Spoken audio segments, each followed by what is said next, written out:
সৃষ্টির শুরুতে আমরা একটা সুন্দর পৃথিবীতে বাস করি। যে দেখো কত সুন্দর প্রকৃতি তোমার চারপাশে। চলো আমরা সৃষ্টির শুরুতে ফিরে যাই, দেখি বাইবেল আমাদের কি বিষয়ে কি বলে। একটি সুন্দর বাগানে প্রথম পুরুষ আদম এবং নারী হবা বসবাস করত।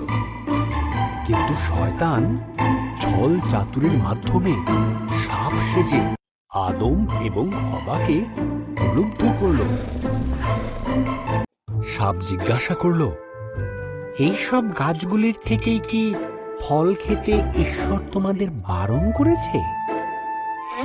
হবা উত্তর দিল, শুধু মাঝখানের গাছটির ফল খেতে বারণ করেছে। যদি খাই তাহলে মারা যাব। সাপ বলল, তুমি মারা যাবে না।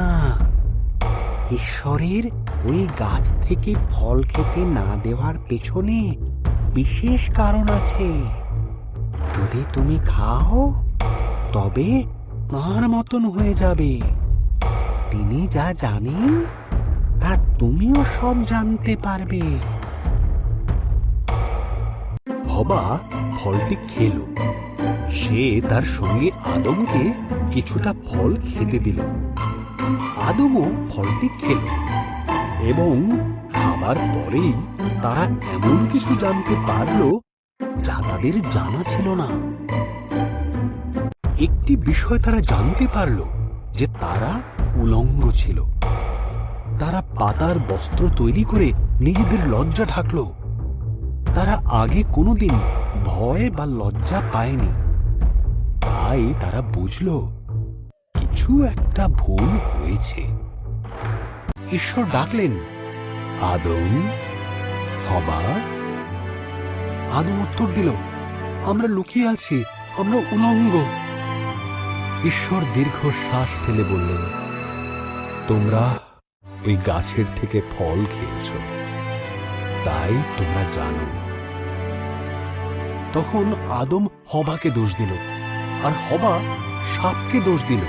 ঈশ্বর বললেন, সাপ, তুমি বুকে ভর দিয়ে চলবে।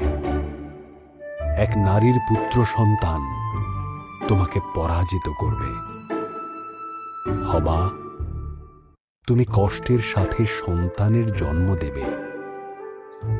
আদম, তোমাকে খাবার সংগ্রহের জন্য অনেক কষ্ট করতে হবে।